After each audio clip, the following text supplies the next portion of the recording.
So to everyone who helped us get this far, thank you. Closed captioning for News 12 is brought to you by... From the station that's on your side, this is News 12, First at 5. First at 5, crews in Aitkin County fight flames at an Aitkin County home just after midday. We're told everyone was able to make it out safely. This was the scene at 376 Project Road, right near Pine Log Road in Warrenville. A family member tells us this was their second house fire just this week.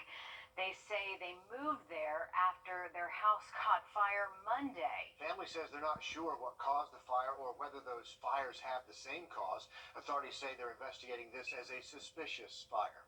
A significant election reform bill is being debated at the South Carolina State House right now. That legislation would expand early in-person voting and restrict absentee voting by mail. State House reporter Mary Green has been following this debate and joins us live from Columbia. So, Mary, this bill already has strong bipartisan support. Yes, Richard, Mayor, but this same bill unanimously passed the Senate at the beginning of March. And during the course of today's debate, earlier it passed the House, I should say. It's now in the Senate where it is actively being debated. And during the course of today's debate, one senator said he'd be surprised if the same doesn't happen in the Senate. But that being said, some senators say that this bill still needs to be changed to make it better. I just want us to have a forward-thinking bill that's visionary. For once, can South Carolina do something that would stand out and not do piecemeal legislation that's mediocre at best? Here's what's in the bill at this point.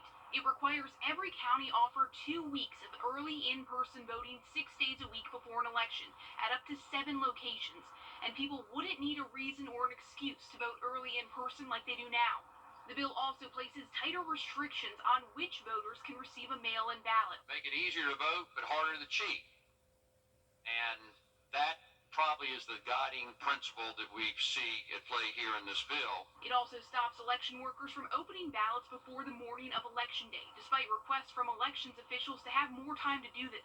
But it creates an early voting process where you're not going to have as many mail-in ballots as what you had before. Ahead of today's debate, some organizations implored senators to expand what's already in the bill, which they argue would expand voting access. We should have 30-day minimum absentee voting in person and weekend hours. We should have secure drop boxes. We also should have a system that voters can win their ballot when received and accepted. South Carolina, the voters deserve more. Now, if the Senate does pass this bill, it would head back over to the House where, as I said, it has already passed and where this bill originated. If House members agree to whatever changes senators make, then it heads to the governor. But if they don't agree to those changes, then the two chambers would need to work out a compromise bill to send to the governor instead. Reporting live from the South Carolina State House, Mary Green, on your side. Mary, thank you. Governor McMaster has previously signaled his support for election reform legislation. Closer to home, we're following the Augusta race for mayor. Now, To weather now, as we give you a live look at downtown Augusta and check in with First Alert Chief Meteorologist Riley Hale. And Riley, nice day out there. Low humidity really makes a difference. Absolutely. Just a little bit warmer than yesterday, but still picture perfect out there this afternoon. As you mentioned, Richard, low humidity, sunshine. Temps still a little bit below average for this time of year, but who's complaining about mid to low 70s? It feels perfect outside. High pressure is over the region. This is going to keep us pretty quiet over the next several days. No rain or forecast through the weekend. What we're seeing off towards our west, this system is going to bring us some cloud cover late tonight and through our Thursday, but no rain or forecast anytime soon. We did have our camera pointed towards SRP Park earlier, now towards downtown Augusta. 73 degrees this afternoon. If you're heading out to SRP Park this evening, perfect baseball weather once again. It is Augie's reading night, so remember you can bring the kids and get some points for the reading program, and they're also doing the Rally Towel giveaway again tonight. So get there early. The first 2,000 fans will get a free Rally Towel. But temperatures dropping into the 60s right around game time, and then 50s towards the end of the game. Have a look at some warmer temps by the weekend in just about 10 minutes. all right, thank you, Riley. The Richmond County Sheriff's Office asking for your help finding this missing woman. Take a good look. This is Ebony Collier. She was last seen at the Red Roof Inn on Washington Road yesterday. Officials say she might be driving a 2015 Camry with a Georgia license plate. They say she is considered endangered. If you have any information, if you might have seen her, you're urged to call the Richmond County Sheriff's Office at the number on your screen.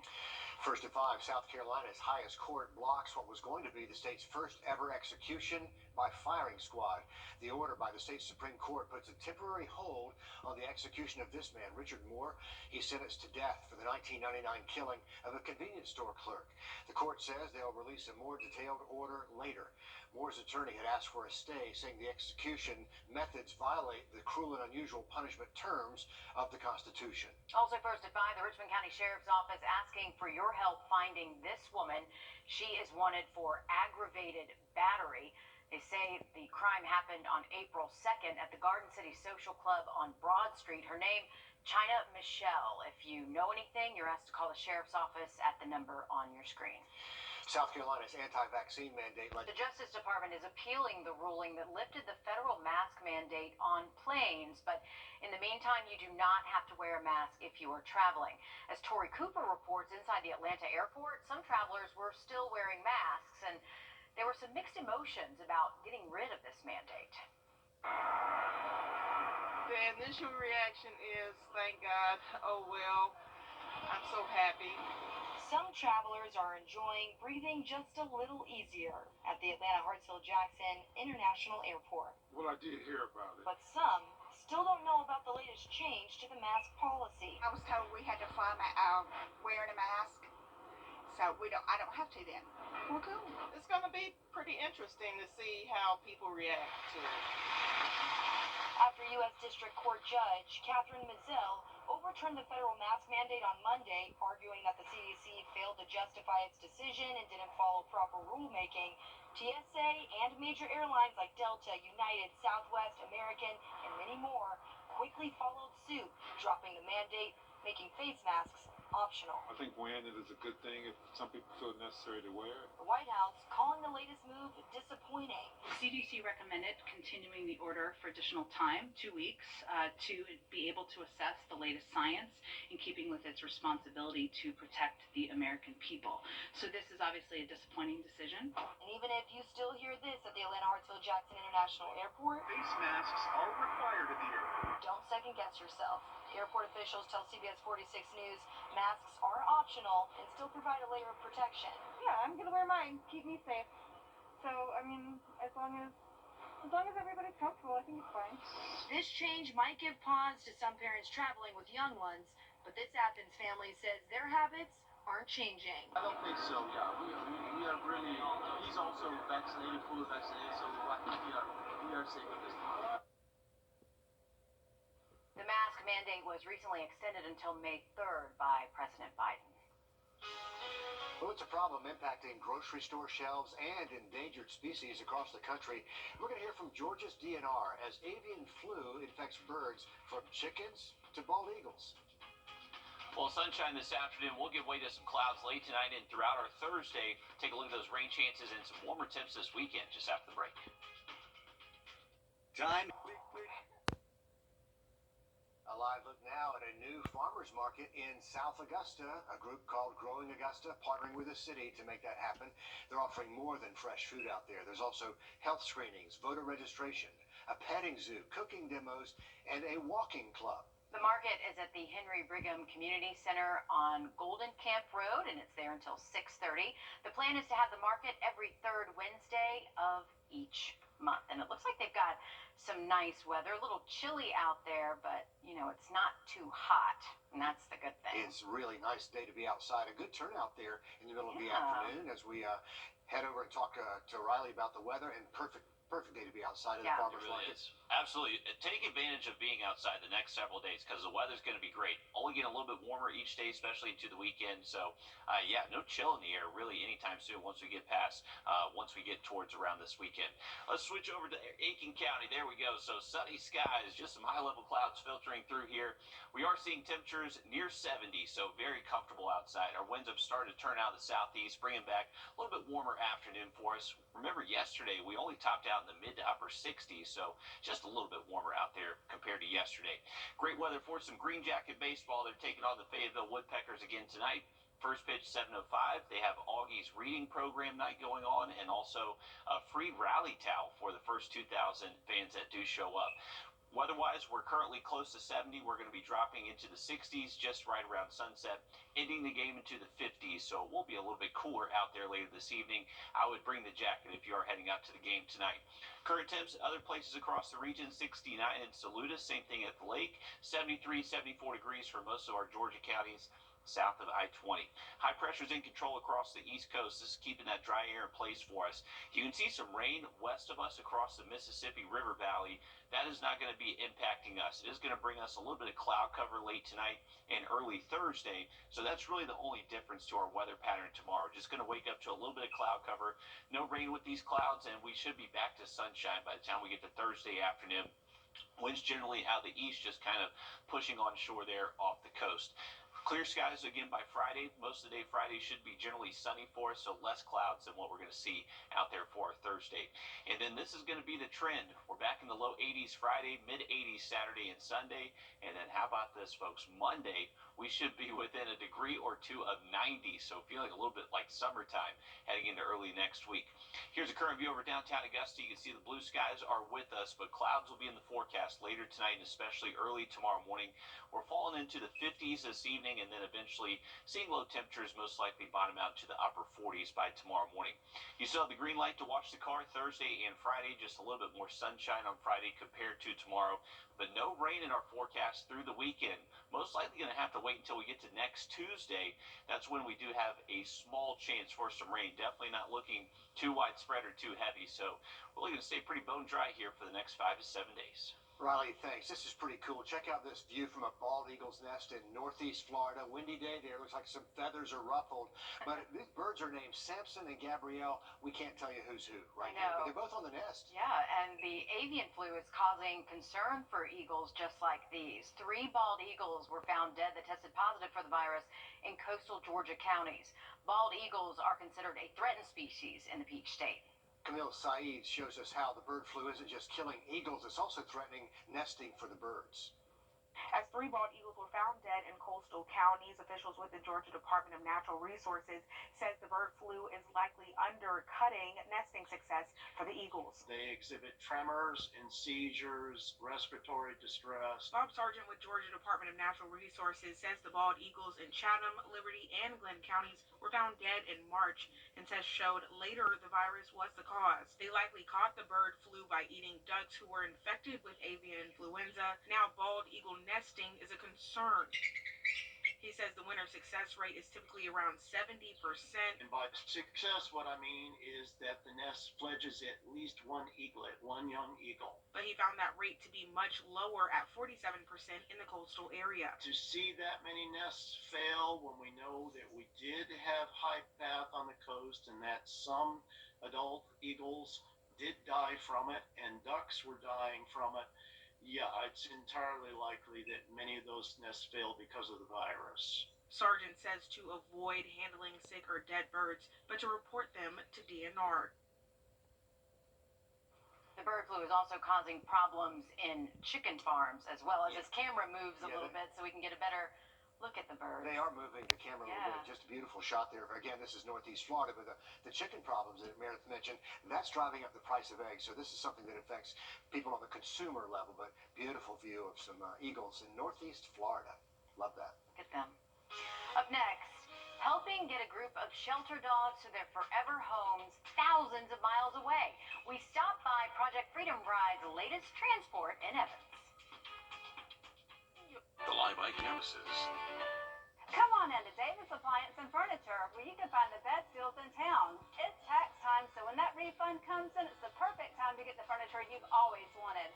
For the brands you trust at the lowest prices, visit us at Davis Appliance and Furniture. Wow, what a... Click, click.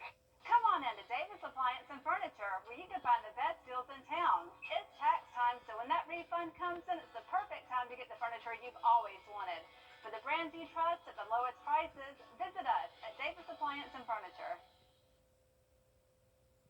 Project Freedom Freedom Ride was in Evans this afternoon, getting ready to transport shelter dogs from Burt County across the country.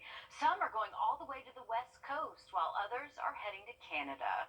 And once they leave Georgia, they'll make a pit stop in Texas to pick up 15 more dogs before continuing on westward. In all, it'll take almost a week round trip, but what an effort. Oh, look at them. We'll be in Oregon Saturday afternoon. So we are on the road from now until Saturday. How many hours of driving is that? 30 plus hours.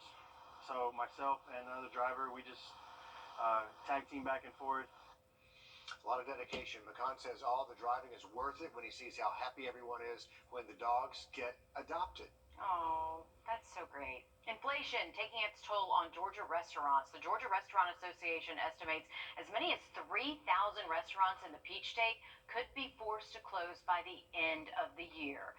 Year over year, restaurant wages are up 11%, and the price of food for restaurants, that's up 13%. It's forcing owners to raise menu prices. The inflation is driving me crazy. This little silly lid that everybody wants to put on their soda and then throw in the trash can, it's $154 a case. And they were more like $30, $40 before. Most restaurants have had to raise menu prices by 10%. That number is only expected to go up. Experts say the best thing you can do to make sure your favorite spot doesn't go out of business, just make sure you eat there. And often. Yeah, support your favorites. 2 arsons and a shooting all at one South Carolina home. And now the woman who lives there wants to know who's doing this and why. But most of all, Margaret Wigfall wants the violence to stop. Video shows a couple of people lighting the back porch on fire. Wigfall says she's lived at the home for years and doesn't know why it's being targeted now. She's put up more cameras, but still nervous to be there at home.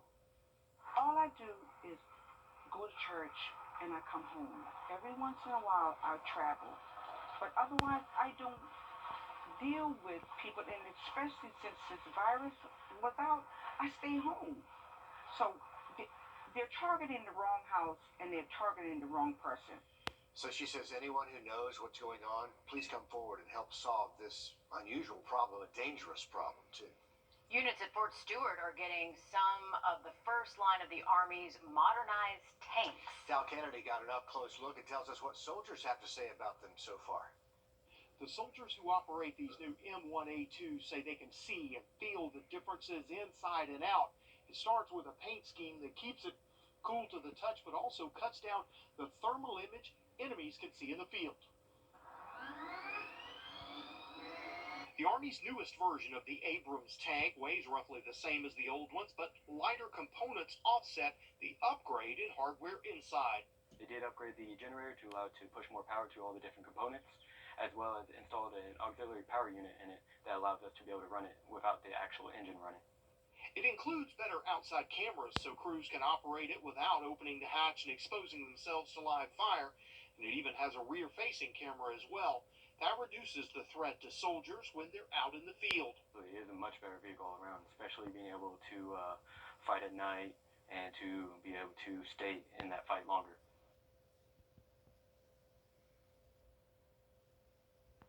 They expect to have a total of 174 of these tanks in the division by sometime next year. A member of the South Carolina Department of Natural Resources is sporting new body armor thanks to a donation from a nonprofit. Rio, a member of the agency's K9 team, received a new bullet and stab protective vest. And looks pretty happy about the whole thing. Her handler says it'll help keep her safe as she performs her law enforcement duties day after day. They use their K9 team during hunting and fishing violation investigations, and they're often called on by other agencies to come and help out. That's a good dog, Riley. That's a good-looking pup right there. Hey, this morning was pretty chilly. We did actually get down to 37 degrees at Bushfield right around sunrise. That should be the last 30s we see for a while. We'll have a look at that 7-day just after the break. Jane Doe has been injured in a car wreck. All right, current view over downtown Augusta. A beautiful afternoon across the region. We are hitting temperatures just a little bit below normal for late April, but still very comfortable. Low humidity, very dry air in place, and that will allow temperatures to drop relatively quickly again tonight. So if you are heading out this evening, I would bring a light jacket. By tomorrow morning, our low temperatures will be a good bit warmer than this morning. We did have a few spots reach the upper 30s early this morning, but heading into tomorrow, generally mid to upper 40s across the area. So no worry for frost, but still a little bit of a chill in the air if you're going to be up early Thursday. The one takeaway from the forecast tomorrow is that it's going to be a little bit warmer, but also we are going to see a good bit more clouds. So not quite as much sunshine in store for our Thursday, but still no rain in the forecast. We are going to stay completely dry Friday all the way through the weekend. Even next week, only a small chance for rain by Tuesday.